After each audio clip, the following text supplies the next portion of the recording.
Hola a todos, me llamo María Gómez Silva y esto es el podcast de Social Investor, la primera publicación en español sobre inversiones ESG. Hoy vamos a hablar de un tema que hemos hablado de pasada en anteriores ocasiones, pero que yo creo que merece un capítulo en sí mismo. Se trata de la nueva Directiva Europea de Información Corporativa de Sostenibilidad que entró en vigor este año.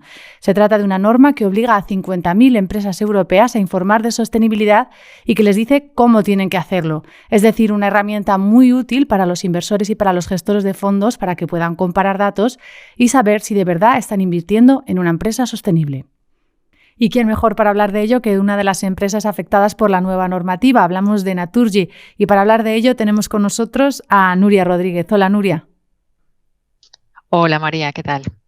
Nuria es directora de ESG en Naturgy, una empresa española muy comprometida con la sostenibilidad y, por tanto, pues quién mejor, ¿no?, para contarnos qué os parece esta nueva normativa y qué dificultades estáis encontrando en su aplicación, si es que las estáis encontrando. Muy bien, pues sí, como bien dices, es un cambio muy relevante para las empresas que reportamos los aspectos de sostenibilidad. En primer lugar, porque va a afectar a muchas más empresas. En segundo lugar, porque aumenta la exigencia, ¿no? Al final, lo que se busca es equiparar la rigurosidad y la exigencia en la calidad de los datos de la información no financiera con la información financiera. Todo el mundo sabe que los resultados de las compañías son auditados, tienen muchos años de rigor y de estandarización de la información, y lo que se busca es que ese mismo rigor se traslade a la información no financiera. Por tanto, desde ese punto de vista, va a suponer un cambio de paradigma en este sentido. En cuanto a las dificultades, yo diría que para las empresas españolas y las empresas cotizadas, como es nuestro caso, con la ley que se aprobó en el año 2018, la ley 11/2018, pues realmente nos coge en un momento pues, de ventaja respecto a otros, porque llevamos ya reportando varios años con unos estándares y unas exigencias importantes, ¿no?, en referencia a esta ley. Por tanto, para una empresa española del volumen de Naturgy, pues bueno, evidentemente supone un cambio, pero dijéramos que no somos de los más perjudicados, ¿no?, a la hora de implantar esta nueva directiva. Tú misma lo has dicho, ¿no?, que tenéis ya mucho camino andado, pero ¿qué cambia con la nueva normativa? ¿Qué cosas vais a tener que adaptar? En este primer paquete de estándares que se han aprobado, que son los estándares generalistas, por decirlo de alguna manera, luego vendrán el año que viene los estándares sectoriales. Yo creo que cambian, primero, en volumen de indicadores. Vamos a tener que reportar muchos más indicadores con mucho más detalle.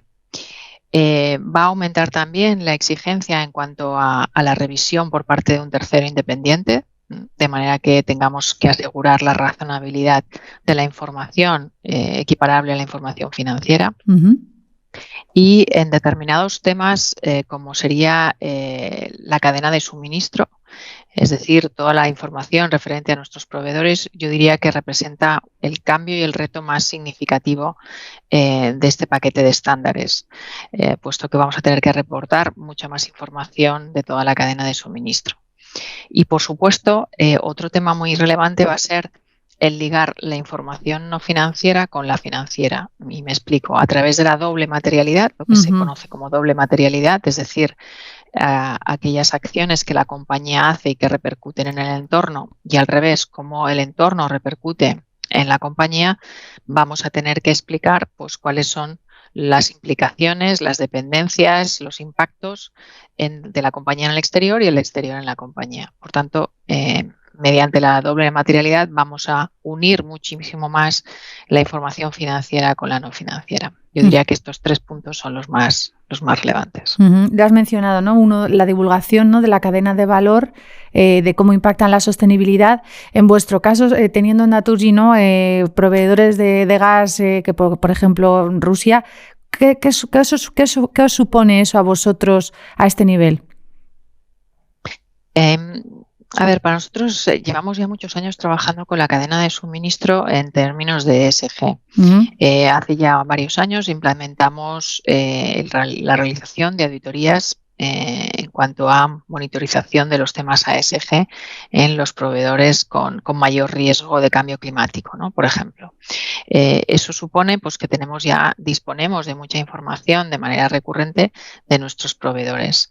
De hecho, recientemente, en este año, hemos ido un poquito más allá y estamos exigiendo a aquellos proveedores con riesgo alto, como digo, en cambio climático, que nos aporten su huella de carbono y en determinados casos esa huella de carbono además tiene que estar certificada por un tercero.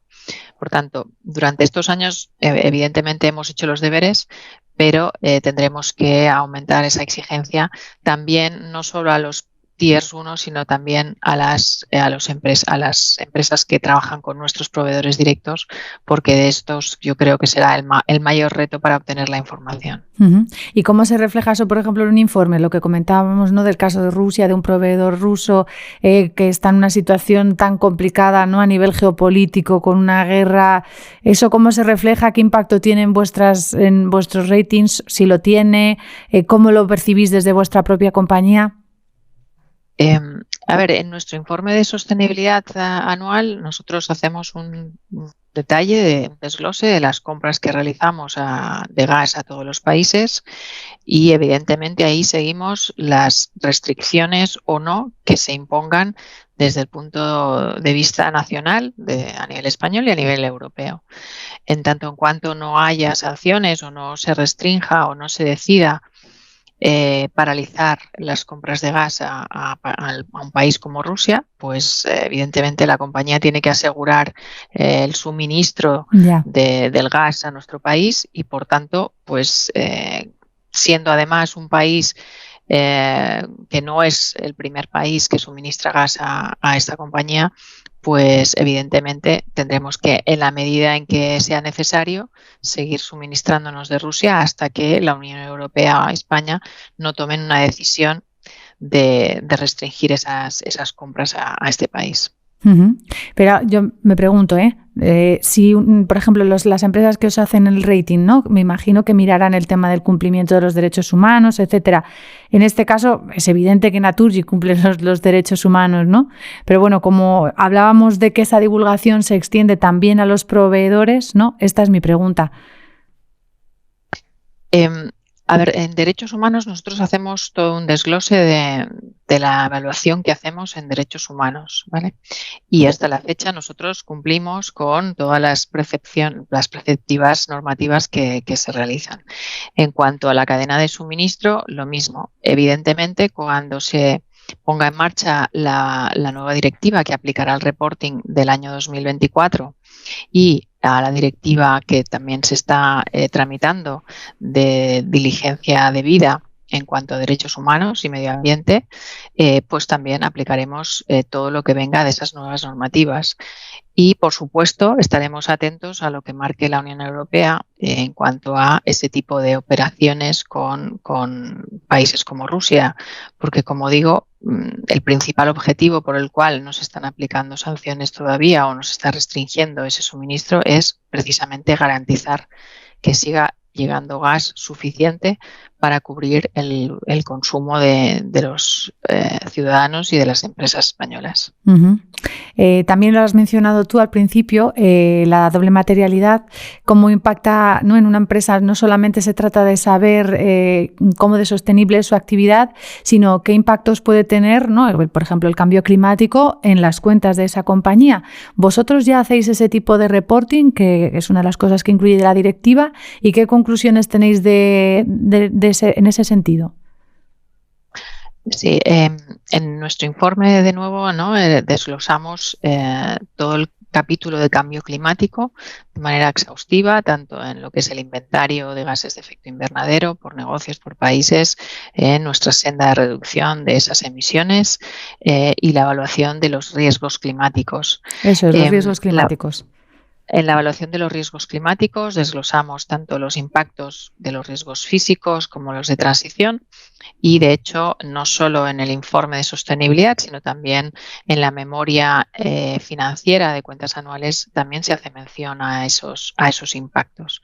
En la medida en que, evidentemente, es un tema emergente, un riesgo emergente que todas las compañías estamos empezando a medir y evolucionará en consecuencia durante los próximos años con herramientas y escenarios que se disponen actualmente, ¿no? Pero ¿cuáles son los riesgos climáticos que afronta ahora mismo Naturgy, por ejemplo? Teniendo en cuenta, ¿no?, que el cambio climático se está acelerando, que estamos, por ejemplo, en España en una sequía bastante importante. En cuanto a los riesgos físicos, yo diría, en general, todos los riesgos varían mucho en función del negocio y del país. Los riesgos físicos tienen mucho que ver con la ubicación de los activos, ¿no?, donde estamos presentes. En líneas generales, ¿no?, yo diría que los riesgos físicos no son significativos a día de hoy en nuestros emplazamientos y además están cubiertos adecuadamente con las correspondientes medidas de adaptación que tomamos, medidas de prevención a la hora de diseñar los proyectos y las diferentes pólizas de seguros que cubren esos riesgos. En cuanto a los riesgos de transición, que serían los riesgos regulatorios, de mercado, tecnológicos, etcétera, aquí es donde todavía nos falta, ¿no?, desarrollar esa metodología que, como digo, no somos los únicos que la estamos desarrollando para efectivamente medir, ¿no?, el impacto de esos riesgos en el valor de la compañía. En la medida en que efectivamente pues tengamos un negocio de renovables, pues tendrá menos riesgos de transición que un negocio de gas, ¿no?, que al final está más sujeto a esa regulación o a esas reglas de mercado que cada vez van a limitar más su uso. Pero para eso tenemos la alternativa del desarrollo de los gases renovables como el biometano o el hidrógeno, que para nosotros son uno de los ejes estratégicos para descarbonizar nuestra huella de carbono. En cuanto a plazos, las empresas ya sujetas a la Directiva sobre divulgación de información no financiera deberán presentar en 2025 información sobre el ejercicio 2024. ¿Os parece un plazo adecuado? ¿Os parece ajustado? ¿Cómo lo veis? Para las empresas grandes que ya estamos reportando, siempre nos gustaría tener más plazo, pero creo que es razonable. De hecho, estamos ya trabajando en los estándares que se están publicando para ver cuáles van a ser los impactos, ¿no?, a partir del año 25. El problema, yo creo que lo van a tener las empresas pequeñas, medianas, ¿no?, que no estén acostumbradas a ese tipo de reporting y que para ellos tendrán que determinarse, ¿no?, medidas transitorias o ayudas para poder implementar este reporting de manera exhaustiva, ¿no?, tal como pide la Unión Europea. De hecho, las empresas más pequeñas están exentas de momento. ¿Y esto para un país como España, que es de pymes, qué impacto puede tener quedarnos atrás en ese sentido? ¿O es un paso normal, que es lógico? Sí, a ver, yo creo que ese aplazamiento que se ha dado, ¿no?, a las empresas pymes en la aplicación de la directiva es razonable, ¿no?, por parte de la Comisión. Han visto la dificultad que tiene la implementación y, por tanto, dan ese plazo de margen.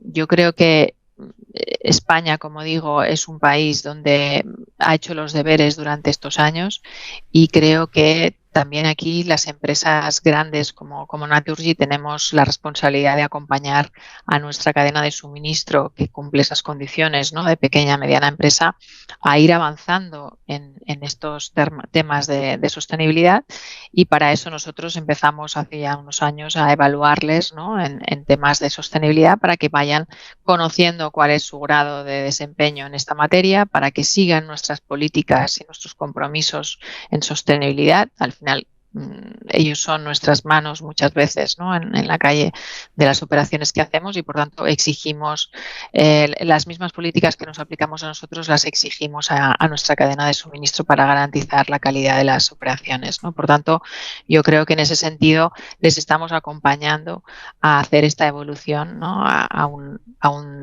desglose de la información no financiera que va a ser exigida en pocos años. Muy bien, y ya para terminar quería preguntarte Si creéis que esta directiva, que es evidente que camina en la buena dirección en el sentido de impulsar, ¿no?, la mayor sostenibilidad de las empresas, si creéis que os deja en una situación de quizá un poco de desventaja respecto a otras regiones del mundo donde este tipo de exigencias pues no existen.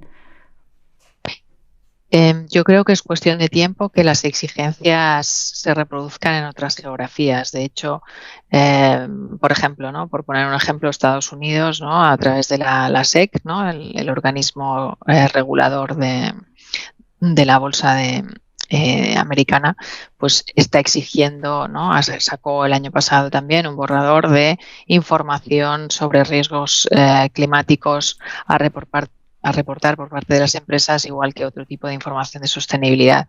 Y esto se está reproduciendo también en los estándares internacionales del ISSB, que al final lo que buscan es una convergencia de estándares entre lo que está trabajando la Unión Europea y este estándar a nivel internacional.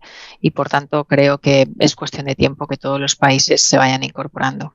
Pues Nuria, muchísimas gracias por habernos acompañado y ya sabes que eres bienvenida siempre en los micrófonos de Social Investor. Muchas gracias a vosotros. Y a ustedes, gracias por estar ahí y recuerden que pueden seguir la actualidad de la inversión socialmente responsable en Social Investor. Hasta pronto.